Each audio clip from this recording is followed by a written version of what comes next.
नमस्कार। विश्वका कतिपय देश असल राजनीतिज्ञ र राजनीतिले सपार्दै गर्दा हाम्रो देश भने चरम राजनीतिले बिगारिरहेको छ। राजनीतिमा बढ्दै गरेको वितृष्णाले युवाहरूको लक्ष्य नै फेरिएको छ।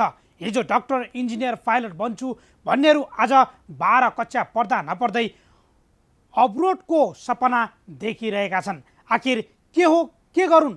नौजवान युवाहरूले जताततै राजनीति नै राजनीति छ। शिक्षामा राजनीति, बालबालिका पढाउनदेखि जागिर खान खुवाउन राजनीति, सरकारी नीति जुनसुकै अस्पतालमा उपचार गर्न गराउन सोर्स फोर्स र राजनीति, कृषिमा अनुदान लिन सोर्स वा विकास आयोजनाको ठेक्का लिन अनि निष्पक्ष मानिएको अदालतको फैसलामै राजनीति, कर्मचारीमा राजनीति, किसानमा राजनीति, शिक्षक शिक्षिकामा राजनीति, मजदुरमा राजनीति भएभरका सबै संयन्त्रमा घुसेको राजनीतिले तिथि बसाउने होइन, बेथिति बढाइरहेको छ। जनतामा निराश र युवाहरूमा अन्यल भरिरहेको छ। भनिन्छ नि, अति भएपछि क्षति हुन्छ। हो, यस्तै भयो देश र जनतामा। अब त अति भयो राजनीति। राजनीति मार्फत स्वार्थ पुरा गराउन खोज्ने, लाभ लिन खोज्ने नेताहरू धेरै भए। यहाँ जनताका माग र मुद्दा उठाउने सदनमा पनि चल्दैछ नाफा घाटा र फाइदा बेफाइदाको राजनीति। चुनावमा भोट माग्ने बेला सेवा गर्छौँ हजुर, कम्तीमा मौका दिनुहोस् भन्दै लम्पसार परेका र हात जोड्दै आश्वासन बाँडेका नेता महोदय, तपाईँको प्रतिबद्धता कति पुरा भयो? यो बीचमा निर्वाचन क्षेत्र झर्ने फुर्सद त खासै मिलेन होला। अब फेरि चुनाव आउँदैछ।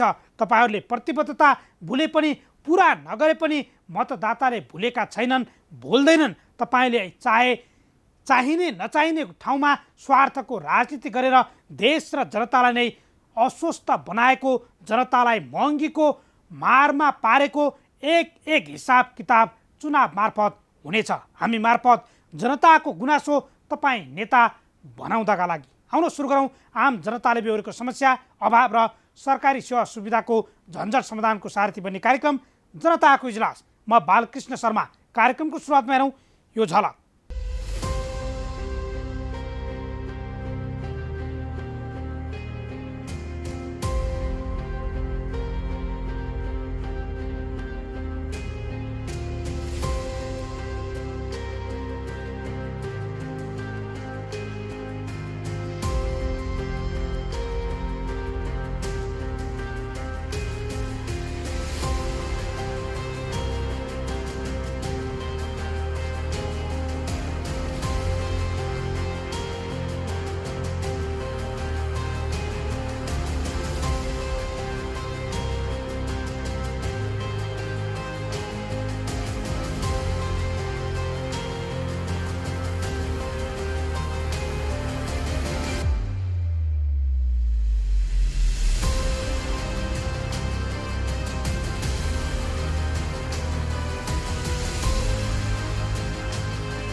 स्वागत छ कार्यक्रम जनताको इजलासमा। आज हामी 33.5 किलो सुन प्रकरण र यसको असफल अनुसन्धान बारेको रिपोर्ट, लुम्बिनी प्रदेश सरकारले दाङको घोराई उपमहानगरपालिका 18 घोर दौरामा आवश्यकता र योजना बिनै 1.5 करोड खर्चेर बनाएको खुल्ला नाचघर सञ्चालनमा नआउँदै भत्किएको बारेको रिपोर्ट र मोरङको कारागारमा चौकीदार, नाइके, सहनाइकेले कारागारभित्र मच्चाउँदै आएको आतङ्कको गुनासो व्यापक भएपछि थालिएको सरुवाको नाटकबारेको रिपोर्टसहित उपस्थित भएका छौँ।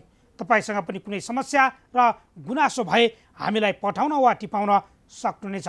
तपाईँहरूका जानकारीलाई हामी कार्यक्रममा उच्च प्राथमिकता दिनेछौँ। अब आजको पहिलो विषय। मङ्गलबार मात्रै 33.5 किलो सुन तस्करीमा संलग्न पुष्टि नभएका मोरङ जिल्ला अदालतले तस्करीको आरोप लागेका अधिकांशलाई सफाई दियो। चुडामणि उप्रेती गोरे सहितका 8 जनाले भने सनम हत्यामा संलग्नताको सजाय पाएका छन्, सुन तस्करीमा होइन। यसले 2074 चैत 20 गते मन्त्री परिषदको निर्णयबाट तत्कालीन गृह मन्त्रालयका सहसचिव ईश्वरराज पौडेलको नेतृत्वमा गठन भएको छानबिन समितिले तयार पारेको प्रतिवेदनको आरोपलाई कमजोर बनाउँदा ठुला तस्कर र शासक प्रशासक बीच ठुलै साँठगाँठ त भएको छैन भन्ने आशंका उब्जाएको छ।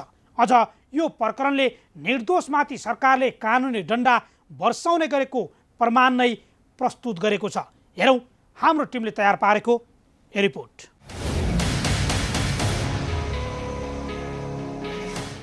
अन्ततः अभियोग अनुसारको तथ्य र प्रमाण नपुगेपछि 33.5 किलो सुन तस्करी प्रकरण र योसँग जोडिएको भनेको 1 वर्षमा तस्करीबाट 38 क्विन्टल सुन भित्रिएको बारेको अनुसन्धान मचियो थचियो भन्ने नेपाली उखान जस्तै भएको छ।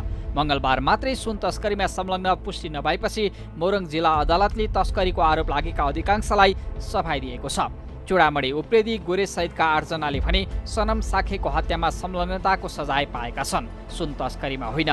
2074 चैत 20 गते मन्त्री परिषदको निर्णयबाट तत्कालीन गृह मन्त्रालयका सहसचिव ईश्वरराज पौडेलको नेतृत्वमा गठन भएको छानबिन समितिले तयार पारेको प्रतिवेदनका आधारमा प्रहरीका उच्च अधिकारी सहित 77 जनामाथि मोरङ जिल्ला अदालतमा मुद्दा चलेकोमा न्यायाधीश भरत लम्सालले सुन तस्करीको प्रमाण नपुगेको ठहर गर्दै सनम साखेको हत्यामा 8 जनालाई कैद सजाय हुने फैसला सुनाए।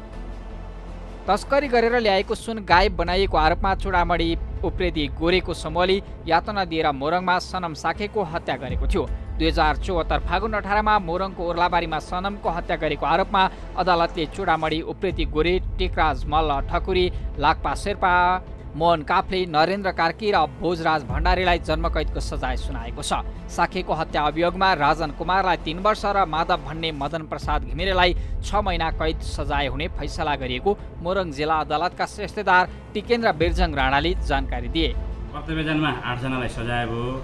8 जना मध्ये 6 जनालाई जन्मकैद भइरहेछ। गोरे भन्ने चुडामणि उप्रेतीलाई जन्मकैद, टेकराज मल्ल ठकुरीलाई जन्मकैद, लाक्पा शेर्पालाई जन्मकैद, मोहन काफ्लेलाई जन्मकैद, नरेन्द्र कार्कीलाई जन्मकैद, भोजराज भण्डारीलाई जन्मकैद र अरू 2 जना राजन कुमारलाई 3 वर्ष कैद र माधव भन्ने मदन प्रसाद घिमिरेलाई 6 महिना कैद। अनि अपहरण तथा शरीर बन्धकमा चुडामणि उप्रेतीलाई कसुर कायम भइरहेछ।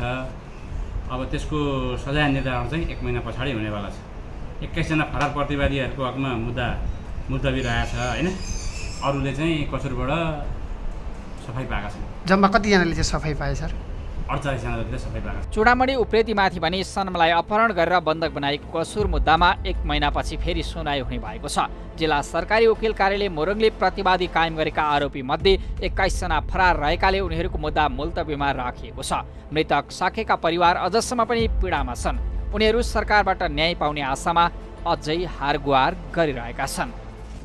तिनीहरूले मार्यो होइन, मारे पनि म नभएर म तर्पेर बसेको छु, भएर पनि तिनीहरू तर्पेर बस्नु परोस्। जन्मकैद तिनीहरूलाई भनिगयो नि त, मैले त्यतिखेर पनि मैले भनेकै थिएँ तिनीहरूलाई जन्मकैद होस् भनेर। भनेदेखि मलाई जन्मकैद दिएको साह्रै राम्रो लागेको छ तिनीहरूलाई। के छ यो न्याय पाएँ? मैले न्याय पाएँ।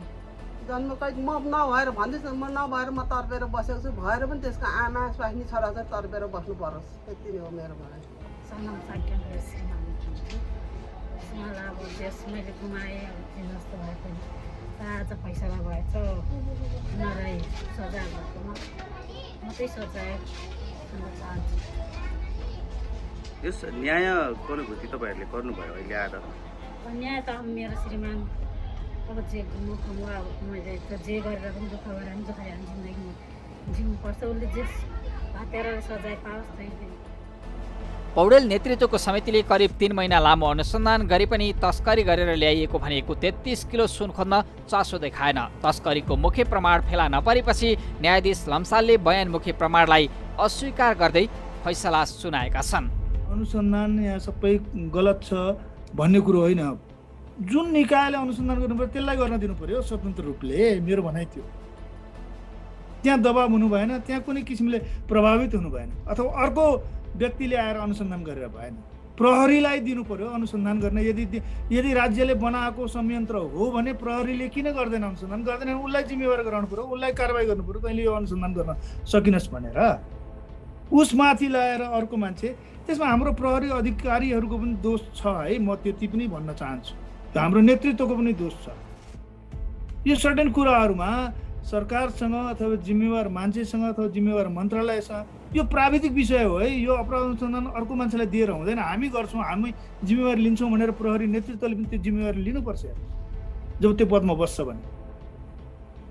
चिप पपुल्यारिटी र प्रोपोगन्डा गर्ने अनि मान्छेलाई चाहिँ के अरे बदनाम गर्ने अनि त्यहाँदेखि प्रोपोगन्डा गराउने, फैल्याउने, तत्कालको लागि चाहिँ अनि ठुलो बहादुरी गरेँ भनेर के अरे प्रहरी नेतृत्वले पोलिटिकल लिडरसिपप्रति लोयल देखाउने आफूलाई, अनि पोलिटिकल लिडरसिपबाट चाहिँ जनतामा गुमराह गरेर मैले त भयङ्कर ठुलो बहादुरी गरेँ, यो देशमा कहिले नभएको सुन 38 क्विन्टल सुन यति मैले चाहिँ पक्राउ गरेँ, अब यो देशमा कहिल्यै केही हुँदैन भन्ने जस्तो हिसाबले जनतालाई प्रभावित गर्न खोजेको मात्रै देखियो। मैले त्यही नै बुझेको छु।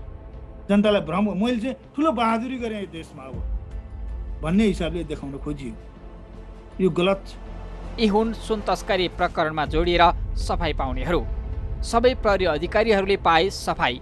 तात्कालीन समयमा एसएसपी रहेका हालका डिआइजी दिवेश लोहनी, श्यामबहादुर खत्री र प्रहरी उपरीक्षक एसपी विकास राज खनाल, यस्तै प्रहरी नायब उपरीक्षक डिएसपी सञ्जय राउत, प्रजित केसी, प्रहरी नायब निरीक्षक सही बालकृष्ण सञ्जेल, प्रहरी हवलदार अमरबहादुर थापा मगर र प्रहरी जवान विष्णु खड्काले सफाई पाएका छन्। पूर्व DIG Niraula, SSP Khatri, SP Khanal र डिएसपी राउतले त्रिभुवन अन्तर्राष्ट्रिय विमानस्थलमा कार्यरत रहँदा तस्करसँग मिलेर सुन पास गराएको समितिको आरोप पुष्टि नहुँदा यो अनुसन्धानको धरातल नै कमजोर थियो भन्ने उजागर गरेको छ। अन्य सफाई पाउनेहरू। विमानस्थलमा कार्यरत कर्मचारी, सुन व्यापारमा संलग्न आरके ज्वेलर्सका सञ्चालक आरके भनिने राजेन्द्र कुमार साक्य, व्यापारी विमल पोदार, भुजुङ गुरुङ, डेभिड भनिने छिरिङ वाङले घले, गोरेकी श्रीमती नेहरू भन्ने नर्मदा खरेल उप्रेती, चाचाजी भन्ने चेतनाथ भण्डारी र प्रमोद बहादुर श्रेष्ठले सफाई पाए। हरिशरण खड्का, भूपाल कुमार श्रेष्ठ, तक्ले भनिने पुण्यप्रसाद तामाङ, नन्दन भनिने वीरेनमान श्रेष्ठ, दोराम खत्री, बालकुमार श्रेष्ठ, हेमन्त गौतम, कपिलराज पुरी, एलबी भन्ने लालबहादुर मगर, समीर प्रसाद तोलाङ्गे, राजु महर्जन, बेनु श्रेष्ठ, सुनिल श्रेष्ठ, रोशन भुसाल, रामहरि कार्की, गीता श्रेष्ठ, राजन थापा, तुलाराम थारूले पनि सफाई पाए। यस्तै अमरमान डङ्गोल, मोतीराम श्रेष्ठ, विनोद अधिकारी, मदन सिलवाल, रामकुमार तिवारी, फाल्दुङ गुरुङ, रेवत भन्ने रेवन्त कुमार आचार्य, सञ्जय खेतान भनिने प्रबाल अग्रवाल, आरडी भनिने राजकुमार दारुक, इन्दिराज उदिन, सलमान खान भन्ने शौचा, अकलबर शाह र मालदाई भनिने बालकुमार खड्काले पनि सफाई पाए। आखिर के थियो त घटना? दुबईबाट 2074 माग्नौमा त्रिभुवन अन्तर्राष्ट्रिय विमानस्थलसम्म आएको तस्करीको करिब 33.5 किलो सुन नाटकीय रूपमा हराएपछि सुरुमा तस्करीकै ग्याङले खोजी तीव्र पारे। पछि छानबिन समितिले 1 वर्षमा 38 क्विन्टल सुन भित्रिएको भन्दै प्रतिवेदन तयार पार्यो। 33 किलो सुन हराएको 2 सातापछि 2074 माघ 22मा विमानस्थलमै सानो वन शङ्कास्पद रूपमा मृत भेटिएका थिए। विमानस्थलमै ट्याङ्करको चक्कामा परेर उनको मृत्यु भएको भनिए पनि वनको हत्या वा दुर्घटनामा मृत्यु भएको भन्ने विश्वस्त आधार अझसम्म खुल्न सकेको छैन। तर उनी सुन ओसार पसारमा प्रयोग भएका भरिया रहेको अनुसन्धान समितिको प्रतिवेदनमा उल्लेख गरिएको छ। थाई एयरवेजका टेक्निसियन समेत रहेका वन विदेशबाट विमानस्थलमा ल्याइएको सुन त्यहाँबाट बाहिरसम्म पुर्याउने काममा खटिने गरेको भनिएको छ। 1 महिनापछि 2074 फागुन 18मा 33 किलो सुन तस्करीमा मुख्य योजनाकार गोरे भनिने चुडामणी उप्रेतीको समूहले सुन गायब पारेको आरोपमा भरिया सनम साखेको हत्या गर्यो। यसको 1 महिनापछि चैत 19मा गृह मन्त्रालयका तत्कालीन सहसचिव पौडेलको संयोजकतामा सरकारले सुन तस्करी सम्बन्धी छानबिन समिति गठन गरेको थियो। समिति गठन भएको 10 दिनपछि चैत 29मा काठमाडौँमा प्रेमलाल चौधरी पक्राउ परे। नेपाल वायु सेवा निगमका लोडर समेत रहेका उनीमाथि विमानस्थलबाट सुन ओसार प्रसारमा संलग्न रहेको आरोप लागेको थियो। उनलाई महानगरीय परिवृत्त सिंहदरबारमा हिरासतमा राखेर अनुसन्धान थाल्दै गर्दा पक्राउ परेको भोलिपल्टै चौधरी प्रहरी हिरासत कक्षसँगै रहेको शौचालयमा मृत भेटिए। सुन तस्करीको भरियाका रूपमा पक्राउ परेका उनको मृत्यु पनि शङ्कास्पद बन्दै आएको छ। यो प्रकरणमा जोडिएर 77 जना भन्दा बढी पक्राउ परे पनि अधिकांशले सफाई पाएका छन्। यो घटनालाई लामो समयदेखिको सुन तस्करीको घटनासँग जोडेर हेरिए पनि छानबिन समितिले दाबी गरे जस्तो ठूला माछा पक्राउ परेनन्। भारतीय नागरिक विनोद कुमार सोनी 2069 साल असोज 19मा 1.25 करोड रुपियाँ बराबरका विदेशी मुद्रासहित दुबई उड्न लागेका बेला त्रिभुवन अन्तर्राष्ट्रिय विमानस्थलबाट पक्राउ परेका थिए। अनुसन्धान गर्दै जाँदा उनी काठमाडौँमा सक्रिय सुन तस्करीको सेटिङमा विदेशी मुद्रा लिएर दुबई उड्न लागेको खुल्यो। सोनीले प्रहरी समक्ष विमल पोदार, मुरलीलाल जमालिया गोयल लगायतको योजनामा काम गरेको र आफू भरिया मात्रै भएको बताएका थिए। पछिल्लो 33.5 किलो सुन काण्डको छानबिनका क्रममा समेत पोदार जोडिए। कालिका स्थान स्थित सिल्भर सिटी अपार्टमेन्टका सञ्चालक समेत रहेका पोदारलाई पक्राउ गरेपछि अनुसन्धान नै रोकिएको थियो। यसले समेत राजनीतिकर्मी र ठूला तस्करीमा संलग्न व्यापारीहरूको साँठगाँठमै यो अनुसन्धानलाई कमजोर बनाइएको आशंका भइरहेको छ।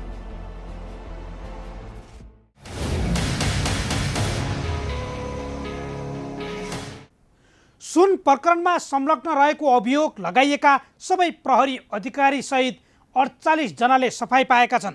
2075 साउन 16मा 772 पृष्ठ लामो सुझाव सहितको प्रतिवेदन सरकारलाई बुझाइएको समितिले प्रतिवेदन बुझाएको 39 महिना पुगिसक्दा पनि प्रतिवेदनमा उल्लेख गरिएका संलग्न 292 जनाको सूची अझसम्म सार्वजनिक गरिएन। बरु कतिपय विगतदेखि नै विवादमा मुछिएका व्यक्तिमाथि अनुसन्धान गर्न चासो नदेखाएको सरकारले भारतको कोलकातामा भेटिएको दाबी गरिएको सुन नेपाल ल्याउन पहल नगरेर अनुसन्धानलाई नियोजित रूपमै फितलो बनाएको आरोप लाग्न थालेको छ। हेरौँ यो 33.5 किलो सुन प्रकरणमा तयार पारिएको दोस्रो रिपोर्ट।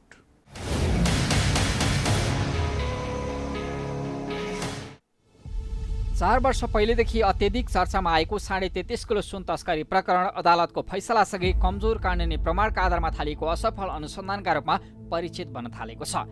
गृह मन्त्रालयका तत्कालीन सहसचिव ईश्वर राज पौडेल नेतृत्वको समितिले करिब 3 महिना लामो अनुसन्धान गरे पनि 33 किलो सुन फेला पर्न सकेन। समितिका संयोजक पौडेलले प्रधानमन्त्री निवास बालुवाटार पुगेर तत्कालीन प्रधानमन्त्री केपी ओलीलाई 1 वर्षको अवधिमै तस्करीबाट 38 क्विन्टल सुन भित्रिएको जानकारी दिँदै संलग्न सबैलाई कारबाहीको दायरामा ल्याउनुपर्ने बताएपछि प्रधानमन्त्री ओलीले समेत सबैलाई कारबाहीको दायरामा ल्याउन निर्देशन दिएका थिए।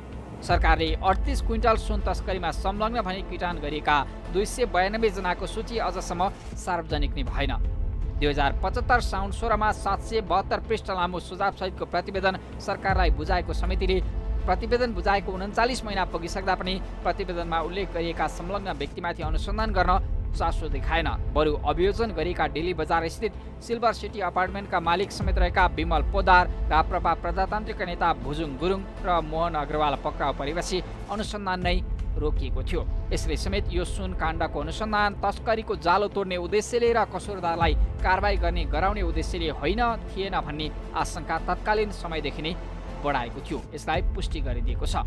अर्कोतिर काठमाडौँको रत्नराजे स्कुल नजिकबाट लुटिएको भनिएको सुन 2075 पुसमा भारतको कोलकातामा भेटिएको दाबी गरिएको छ। तर सो सुन नेपाल ल्याउन नेपाल सरकारबाट कुनै पहल नै भएन। भारतीय DRI राजस्व अनुसन्धान विभागले 7 डिसेम्बर 2018मा दिल्ली कोलकाता हाइवे स्थित दानकुनी टोल प्लाजामा 33 किलो सुन बरामद गरेको थियो। मारुति स्विफ्ट कार सर्च गर्दा फेला परेको सुनसहित 2 जना नेपालीलाई पक्राउ गरिएको कलकत्ता स्थित महावाणिज्य दूतावासलाई भारतले पत्र पठाएको थियो। तर सो सुन ल्याउन पहल नगर्दा तस्करीमा संलग्न भनेकाहरूमाथि कारबाही गर्ने नभई प्रतिवेदन नै गुपचुप गरेर घटना र तथ्य प्रमाणलाई डिफ्युज गर्ने, आगामी दिनमा थप शङ्कास्पदमाथि असल मनसाले अनुसन्धान गर्ने वा कसैमाथि तह लगाउन सौदाबाजीका लागि सूचना लिन खोजिएको त थिएन भन्ने आशंकालाई समेत थप बल दिएको छ। अझ निर्मला बलात्कारपछि हत्या, 33.5 किलो सुन प्रकरण लगायतका कतिपय घटनामा प्रहरीको अनुसन्धान अधिकारमाथि राजनीतिक हस्तक्षेप हुँदा समेत परिणाम प्रतिकूल आइरहेको छ। राज्यले किन गर्यो यो म राज्यप्रति म त्यसरी भन्न चाहन्न, तर यो एकदम प्रोपोगन्डा गरेर दुनियाँलाई जनतालाई भ्रममा पार्नु चाहिँ हुँदैन। यो कुनै चुनावमा अथवा भोट पाउनलाई सस्तो घोषणापत्रमा बाँडेर यसो गर्छु र उसो गर्छु भनेर जनतालाई भ्रम छर्न सकिन्छ, भोट पनि पाइएला। तर यो प्राविधिक विषयमा त्यस्तो हुँदैन। प्रोपोगन्डा गरेर चाहिँ अपराध अनुसन्धान हुँदैन।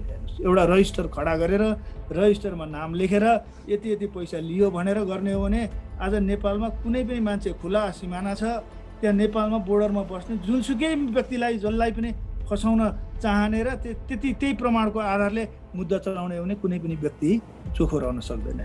जुन हिसाबले सफर गर्नु पर्यो नि, यस्तो गर्नु नपरोस् कसैले। जुन हिसाबले एउटा सोसियल स्ट्याटस, जुन हिसाबले मान्छेलाई एउटा गराइयो, डिग्रेड गराइएको छ, त्यो गराउनु हुँदैन। बडा विचार गर्नुपर्छ।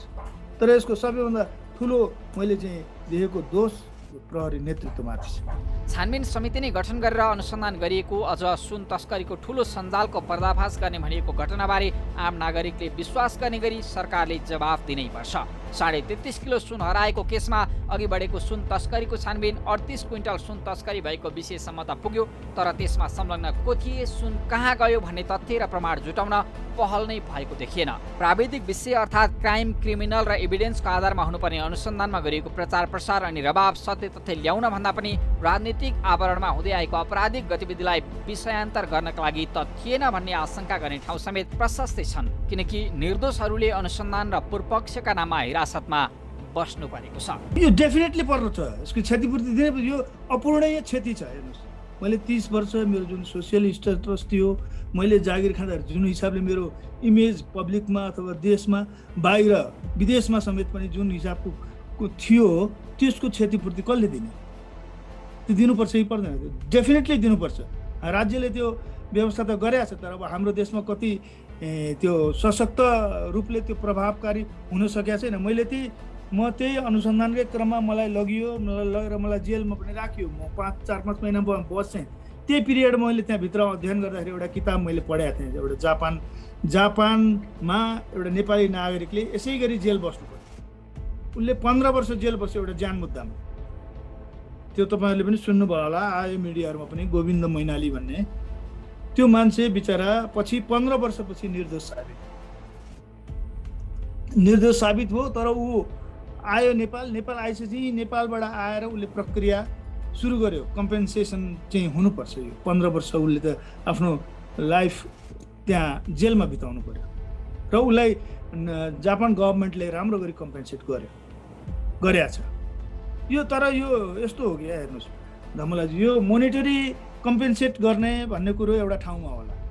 यो मोनिटरी कम्पेन्सेसनले हुँदैन। यो होला, मैले आक्षेप लाउन खोजे होइन। मभन्दा विद्वान होलान् मित्रहरू, जान्नेहरू, निजामतीको मान्छेहरू, सिडिओहरू, सहसचिवजीहरू, उहाँहरू आफ्नो फिल्डमा पर्फेक्ट हुनुहुन्छ, त्यो कुरो म मान्छु।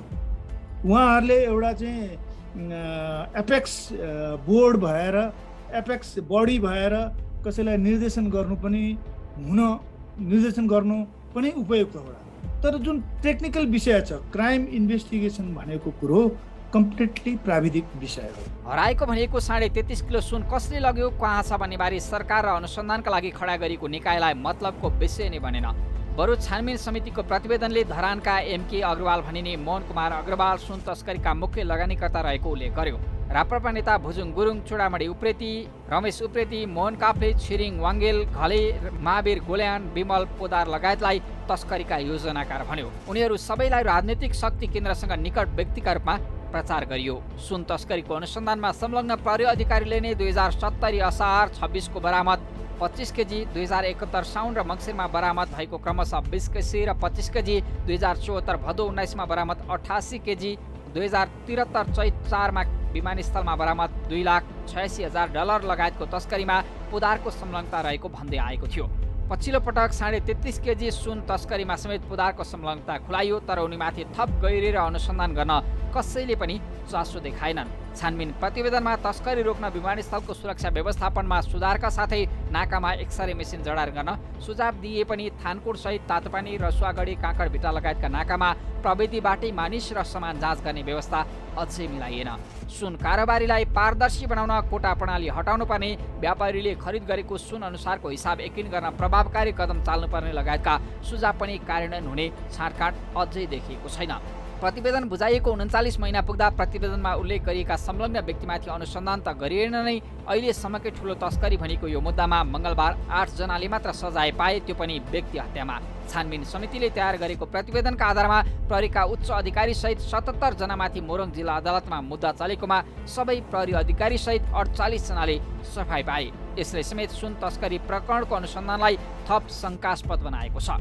ठुला व्यापारी अनि राजनीतिक नेतृत्वको नाम चर्चामा ल्याएर प्रमाण र अभियोजनको पुष्टि नहुने व्यक्तिहरूमाथि किन कानुनी डन्डा चलाइयो?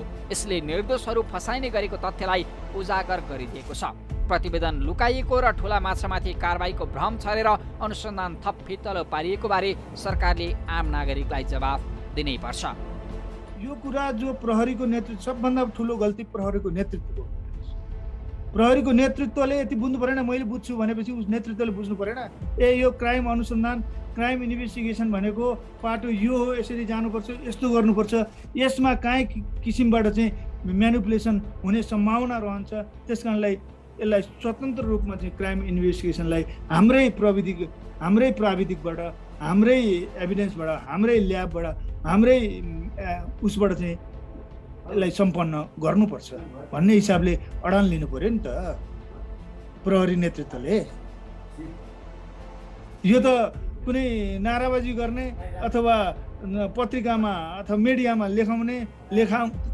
अनुसन्धान भएको छैन, यहाँ मलाई पक्रेको छैन, सारा मिडियाभरि यो सबै कुराहरू के हो के आइसकेको छ। हेर्नुहोस्, म त भित्रै थिएँ होइन। त्यो हाम्रो मिडियालाई त म दोष दिन चाहन्न, किनभने मिडियालाई त गृह मन्त्रालयको त्यो समिति भनेर त्यतिखेर बनाइएको रहेछ, त्यो समितिले नै उसलाई दिइरहन्थ्यो मिडियालाई। यो अपराध अनुसन्धान भन्ने विषय चर्चाको विषय होइन क्या, चर्चाको विषय बनाइनु हुन्न। यो ठुलो अपराधीलाई सजाय दिलाउने विषय हो र अपराधीलाई सजाय कतिखेर हुन्छ भन्दाखेरि जब त्यो अपराध प्रमाणित हुन्छ। त्यो अपराध प्रमाणित हुन्छ र यो अपराधीले यो अपराध गरेको हो भन्ने प्रमाणित हुन्छ। के को आधारमा भन्दाखेरि एभिडेन्सको आधारमा, साइन्टिफिक परीक्षणको आधारमा, साइन्टिफिक एभिडेन्सको आधारमा, भौतिक सबुत प्रमाणको आधारमा यो सबै कुराले अनि त्यो प्रमाणित हुन्छ र अनि बल्ल त्यो अपराधी दोषी ठहर्छ र सजाय हुन्छ। हेर्नुहोस्, नत्र भने धेरै निर्दोष मान्छेहरूले यो सफर गरिरहनु परेको छ। हुन हो हामीसँग राज्यसँग अथवा प्रहरी निकायसँग इन्भेस्टिगेसन गर्ने कतिपय स्रोत, साधन, दक्षता, सिप अझै हामीसँग कमी छ, त्यो कुरो म मान्छु। हो, त्यतातर्फ पो राज्यले जोड दिनु पर्यो। त मेरो प्रहरीलाई कसरी दक्ष बनाउने क्राइम इन्भेस्टिगेसनमा? किन संसारको प्रहरीले कत्रो अपराधको अनुसन्धान गर्न सक्छ? छानबिन समितिको अनुसन्धान अघि बढ्दै जाँदा सत्ता र शक्ति निकट रहेका कतिपय व्यापारी नै सुन तस्करीमा मुछिएपछि माथिको आदेशमा थप अनुसन्धान रोकिएको चर्चा समेत बेला बेलामा चल्ने गरेको छ। यही दबावकै कारण बीचमै प्रतिवेदन टुङ्ग्याएर 33.5 किलोसँग जोडिएका अन्य सुन तस्करीका प्रकरणलाई कमजोर गर्न सरकारलाई हस्तान्तरण गरिएको त थिएन। यसपछि सरकारले नै प्रतिवेदन कार्यान्वयन गर्न नदिएको त होइन भन्ने प्रश्न समेत उठ्न थालेको छ। 33.5 किलो सुन तस्करीको अनुसन्धानबाट एक वर्षमा 38 क्विन्टल सुन तस्करी भएको र त्यसमा 292 जनाको संलग्नता रहेको भन्दै प्रचार गर्ने शासक र प्रशासकले अनि यसमा जोडिएका व्यापारीहरूसँगको मिलिमतमा मुद्दालाई कमजोर बनाएका त होइनन् भन्ने आशंका पनि नागरिक स्तरमा बढ्न थालेको छ।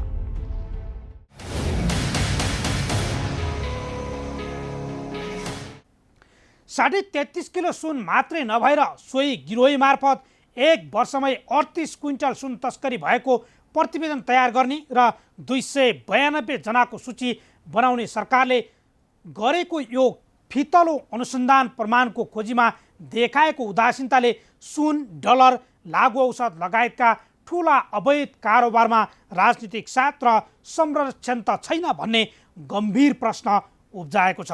नागरिक स्तरमा उठ्न थालेको यो आशंका चिर्न सरकारले 33.5 किलो सुन प्रकरणको प्रतिवेदन तत्काल सार्वजनिक गर्नुपर्छ। यसैका लागि हाम्रो खबरदारी। अब आजको अर्को विषय, लुम्बिनी प्रदेश सरकारले दाङको घोराई उपमहानगरपालिका 18 घाट दौरामा आवश्यकता र योजना बिनै 1.5 करोड खर्चेर बनाएको खुल्ला नाचघर सञ्चालनमा नआउँदै भत्किएको छ। घोराई बजारमा 10 किलोमिटर पूर्व दूरीमा रहेको नाचघरको निर्माण 2 वर्ष अघिबाट सुरु भएको थियो। 2 आर्थिक वर्षमा डिभिजन 1 को 30 लाख समेत गरी प्रदेशले प्रदेशको 1,68,00,000 रुपियाँ खर्च भए पनि काम सकिएको छैन। अर्कोतर्फ भत्किन पनि सुरु गरेको छ। नाचघर वरपर लगाइएका मेसनरी वाल सबै भत्किएका छन्। संरचनाको निर्माण पुरा गर्न 1.5 करोड लाग्ने बताइँदै गर्दा कुन प्रयोजनका लागि कसले सञ्चालन गर्ने बनाइएको समेत यकिन भएको छैन। हेरौँ जिल्ला सहकर्मी सुमन केसीको सहयोगमा तयार पारेको यो रिपोर्ट।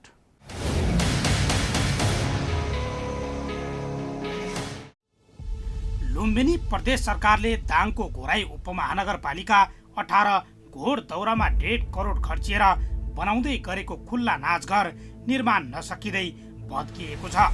अझ अचम्म त नाचघर कुन प्रयोजनका लागि बनाइएको हो, किन बनाइएको हो भन्ने बारे स्थानीयलाई पत्तै छैन।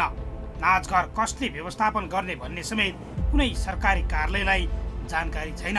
यो चाहिँ अब हामीले त खासै डिटेलमा त थाहा छैन। यो अब उहीँ प्रदेशीय स्तरबाट आएको बजेट भनेर भन्नुहुन्थ्यो र हाम्रो माननीय शङ्कर पोखरेलले आफै आएर उद्घाटन गर्नुभएको हो। यो खास गरी अब डबली भनेको के हो भनेर हामीले बुझ्दाखेरि उहाँले भन्नुभएको थियो यो एउटा नाच्ने र यो देशभरिका मान्छेहरू आएर एउटा नाच्ने घर डबली हो र यहाँ नाच्न आउने र आउने कलाकारहरू यहाँ आउनुहुन्छ। चासो कहाँ गएर बुझ्ने, खास गरी यो कहाँबाट आयो के गरे भनेर खास गरी हामीलाई नै थाहा छैन अझै। भन्नलाई त स्थानीय संस्कृतिलाई नाचघरमा देखाउने र पर्यटन प्रवर्धन गर्ने उद्देश्यले तत्कालीन मुख्यमन्त्री शङ्कर पोखरेलले यो योजना अगाडि सारेका थिए। 2 तलाको घर बनाइएको छ। माथिल्लो तलामा कलाकारहरूको कला प्रस्तुत गर्ने मञ्च बनाइएको छ भने बाहिर खुल्ला चौरमा 100 जना दर्शक बस्न मिल्ने प्याराफिट बनाइएको छ। अन्य कोठाहरूमा कलाकारले पोसाक परिवर्तन गर्ने, पोसाक लगायतका अन्य सामानहरू राख्नका लागि बनाइएको छ। 2 तलाका शौचालय पनि बनाइएको छ। सुविधायुक्त बनाइएको भवन स्थानीयले भने नाचघर के हो भन्ने पत्तो समेत पाएका छैनन्। यो बनाएको पर्यटन प्रवर्धनको लागि हो भनेर भन्छन् के अब यहाँ गाउँको विकासको लागि यहाँका मान्छेहरूको अब रोजीरोटी यहीबाट हुन्छ भन्ने कुरो सुनिन्छ। घोराई बजारबाट 10 किलोमिटर पूर्व दूरीमा रहेको नाचघरको निर्माण 2 वर्ष अघिबाट सुरु भएको थियो। 2076-77 मा 97 लाख, 2077-78 मा 41 लाख र वन डिभिजनको 30 लाख गरी 1,68,00,000 रुपियाँ खर्च भइसकेको छ भने चालु आर्थिक वर्षमा 50 लाख बजेट प्रदेश सरकारले छुट्याएको छ। संरचना एकातिर निर्माण भइरहेको छ भने अर्कोतर्फ भत्किन पनि सुरु गरेको छ। नाचघर वरपर लगाइएका मेसनरी वाल सबै भत्किएका छन्। संरचना बनाउने ठेक्का सत्यम कन्स्ट्रक्सनले लिएको थियो। अझै संरचनाको निर्माण पुरा गर्न 1.5 करोड लाग्ने बताइएको छ। प्रायोरिटी पानीमा गएको भए के हुन्थ्यो भन्ने कुरा यो अब सरकारले बुझ्ने कुरा हो। हामीले त पैसा आयो हामीले बनाइदिउँ होइन र अब मोटामोटी हेर्दा मैले यही देख्छु। अझै 1.5 करोड यसमा खर्च गर्नुपर्छ त्यो फुल फ्लेज लागु हुनलाई, किनभने पुरै फिनिस गर्नु पऱ्यो। कम्पाउन्ड वाल पनि राम्रो लगाउनु पर्ने भयो। त्यसबाट त्यो टोयलेटहरू चाहिँ फिनिस गर्नुपर्ने कामहरू छ। त्यसको भित्रको कामहरू बनाएको छैन। प्यानहरू राख्नेदेखि लिएर प्लास्टर गर्ने, वायरिङ गर्ने, रङ गर्ने कामहरू सब बाँकी छ। अनि त्यो सिटहरू केही बनाउनु पर्ने छ। सबै फिनिस गरेर त्यो चाहिँ जाँदाखेरि अझै 1.5 करोड खर्च हुन्छ। नाचघरको निर्माण सम्पन्न भएपछि कसले र कसरी सञ्चालन गर्ने भन्ने अझै कुनै टुङ्गो छैन। सरकारी अधिकारीले प्राइभेट कम्पनीलाई ठेक्का प्रणालीमा दिनुपर्ने बताउँदै आएका छन्। कम्पनीलाई ठेक्का दिएमा स्थानीयले यसबाट कुनै लाभ पाउने छैनन्। कम प्राथमिकताको क्षेत्रमा ठुलो बजेट सरकारले खर्च गर्दा समेत बलियो संरचना बन्न सकेको छैन। राज्य संरचना अन्तर्गत केन्द्रीय प्रादेशिक र स्थानीय सरकारले जुन ढङ्गले विभिन्न सेक्टरमा अरू सेक्टरहरूमा तपाईँले भने जस्तै चर्च निर्माण, पार्टी पौवा निर्माण यी यावत सेक्टरहरूमा यी फजुल ढङ्गले अहिलेको आवश्यकता एकातिर पन्छाएर खर्च गरिरहेको हामी देख्छौँ। यो अत्यन्त गैर सान्दर्भिक छ। यसो नगरेर म एउटा नागरिकको हैसियतले भन्नुपर्दा, एउटा नेपाली सचेत नागरिकको हैसियतले भन्नुपर्दाखेरि जनताको जीवधनलाई प्राथमिकता दिएर राज्य अगाडि बढ्नुपर्छ। यो देशमा का युवा शक्तिलाई प्रमोट गर्ने ढङ्गले राज्य अगाडि बढ्नुपर्छ। नाचघरको निर्माण पुरा भएपछि सम्बन्धित स्थानीय तहलाई हस्तान्तरण गरिने वन डिभिजन कार्यालयले जनाएको छ। एकातिर भवन बन्दै गर्दा भत्किनु, अर्कोतिर अझै बजेट आवश्यक छ भन्दै निकासा गर्नुले आयोजनामा कतै अनियमितता भएको छैन भन्ने आशंका बढाएको छ। ठेकेदार कम्पनीले कमर्सियल सामानको प्रयोगले भवन नै भत्किने सम्भावना छ, तर यसबारे सरकारवाला निकाय मौन बस्नुले मिलेमत समेत नहोला भन्न सकिन्न।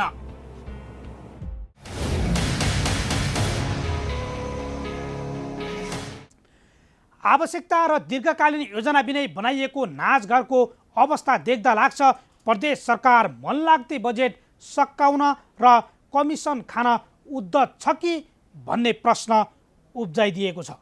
अझ निर्माण पक्षले गरिरहेको कमर्सियल कामले त सरकारी विकास आयोजना ठेकेदारलाई कमाउने र शासकले कमिसन पाउने योजना मात्रै बन्ने गरेको त छैन भन्ने प्रश्न उब्जिएको छ। विकासमा भइरहेको मनोमानी रोक्न सरकारवाला निकायको ध्यान पुगोस्। अब एकैछिन विश्रामपछि मोरङ जिल्ला कारागारमा भइरहेको नाइके सहनाइकेको अत्याचार बारेको रिपोर्ट सहित उपस्थित हुनेछौँ। हामीसँगै रहनुहोला।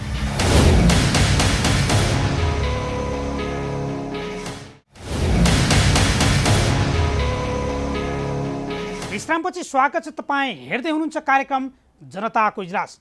हामीले कारागारभित्र हुने चौकीदार, नाइके, सहनाइकेको मनोमानी र कैदी बन्दीले गर्दै आएको गुनासोमाथि कारागार प्रशासन अनि सरकारले गर्दै आएको व्यवस्थाबारे कार्यक्रम प्रसारण गर्दै आएका छौँ। कारागारको आन्तरिक प्रशासन मानिने चौकीदार, नाइके, सहनाइकेले कैदी बन्दीमाथि गरेको थिचोमिचोका कारण कतिपय कारागारमा चौकीदार विरुद्ध आन्दोलन हुने गरेको छ भने कतिपय ठाउँमा नयाँ आउँदा समेत विरोध। पछिल्लो समय मोरङको जिल्ला कारागारमा चौकीदार सरुवा प्रकरणमा असन्तुष्टि चुलिँदा समेत सुनवाई हुने देखिएको छैन। सरुवा भएर आएका व्यक्तिमाथि किन भइरहेको छ त विरोध? जिल्ला सहकर्मीको सहयोगमा तयार पारेको यो रिपोर्ट अब हेरौँ।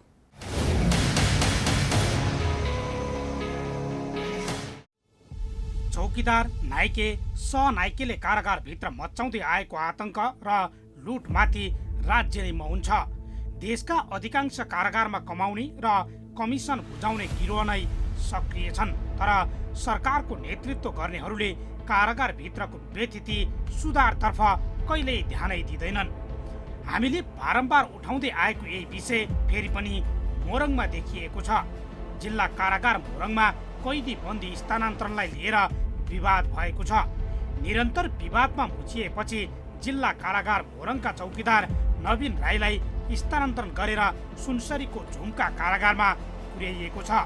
कारागारका कैदी बन्दीमाथि शोषण गरेर अकुत सम्पत्ति आर्जन गरेको भन्दै उनीलाई सोमबार स्थानान्तरण गरिएको हो। कर्तव्यज्ञान मुद्दामा कैद सजाय भुक्तानी गरिरहेका उनको स्थानान्तरणको विषयलाई लिएर सोमबार दिनभर कारागारभित्र तनाव भयो। राईका समर्थक कैदी बन्दीले जेलभित्रै नाराबाजी गरेर स्थानान्तरणमा अवरोध पुर्याउँदै आएका थिए।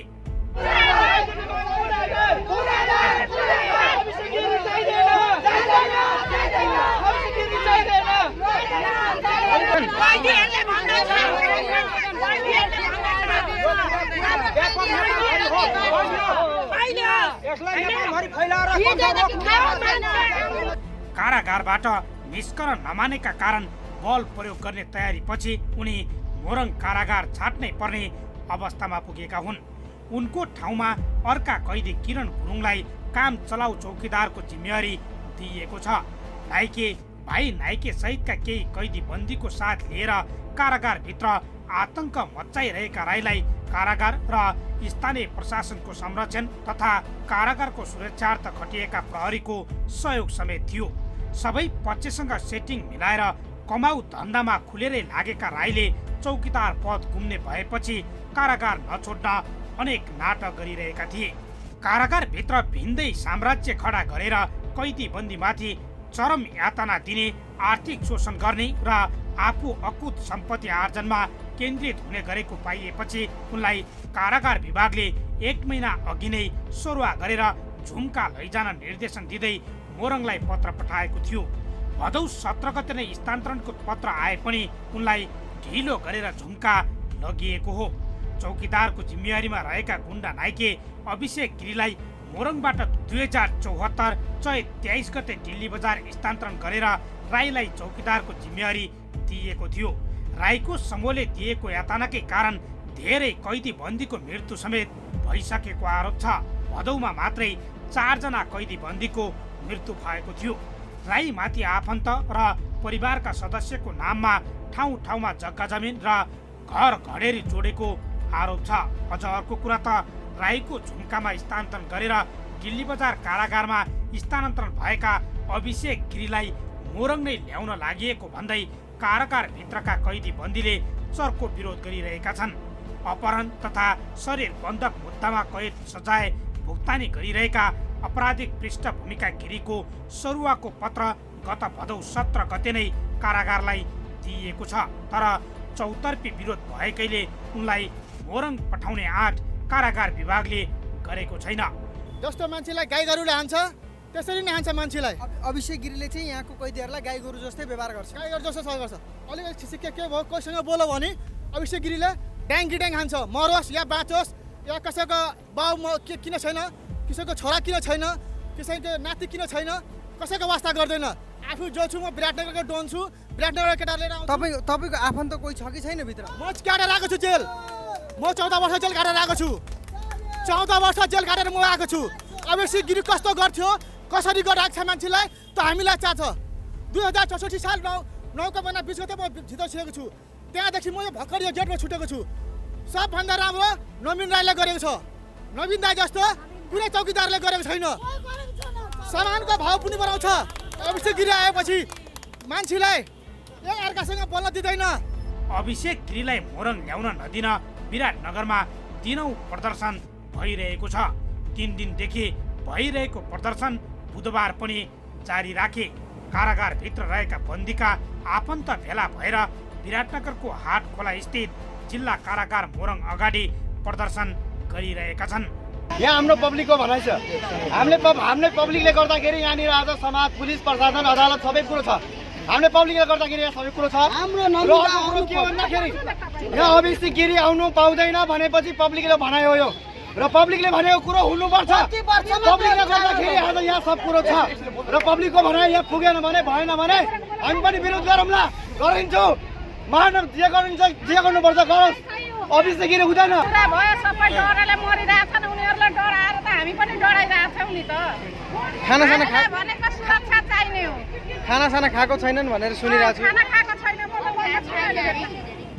जिल्ला प्रशासन कार्यालय मोरङमा पनि गिरीलाई नल्याउनलाई पहल गर्न आग्रह गर्दै कैदी बन्दीका आफन्तले सोमबार निवेदन समेत दिएका छन्।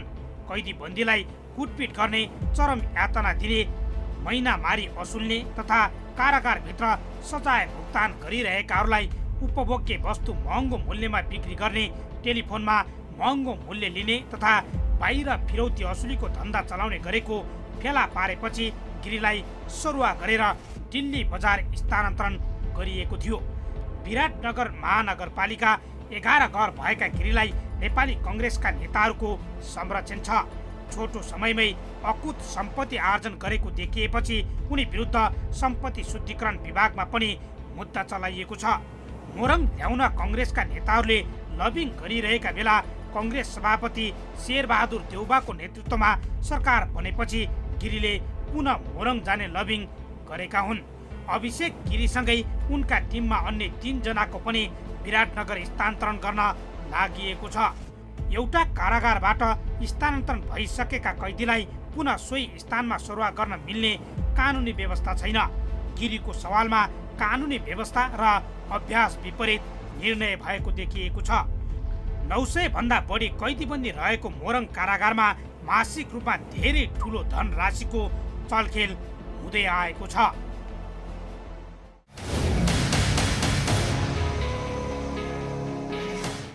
नाइके सहनाइकेले कारागारभित्र मच्चाउँदै आएको आतंकको गुनासो व्यापक भएपछि सरुवाको नाटक गर्ने अनि फेरि कानुनले वर्जित गरेको फौजदारी अभियोग लागेका राजनीतिक लबिङ गर्ने र गराउनेहरूलाई नै जेलको आन्तरिक प्रशासनको चाबी सुम्पने गतिविधिमाथि हाम्रो निगरानी जारी रहनेछ। कारागारलाई कमाउने र यातना दिने थलो होइन, सुधार गेय बनाउन हाम्रो खबरदारी। यी र यस्ता कुनै पनि पीडा, व्यथा र गुनासोमाथि कार्यक्रम जनताको इजलास मार्फत निरन्तर खबरदारी गरिरहनेछौँ। व्यवसायीले नीति नियम मिचेर गरेका बदमासी, जनताको गुनासो र कथा व्यथासँगै सरकारी निकायबाट दिइने सेवा प्रवाहमा भए गरेका कमजोरी केलाएर हामी सुधारको प्रयास कार्यक्रम मार्फत खोज्नेछौँ। तपाईँ हामीलाई आफूले बेहोरेका समस्या र गुनासो स्क्रिनमा देखाइएको टेलिफोन नम्बर र इमेल ठेगानामा पठाएर समस्या समाधानको साझा आवाज बन्न सक्नुहुनेछ। हवस् त आजका लागि जनताको इजलास यति नै। फरक विषयवस्तु र तपाईँहरूकै गुनासोसहित अर्को कार्यक्रममा पुनः उपस्थित हुनेछौँ। प्राइम टाइम्स टेलिभिजन HD हेर्दै रहनुहोला। नमस्कार।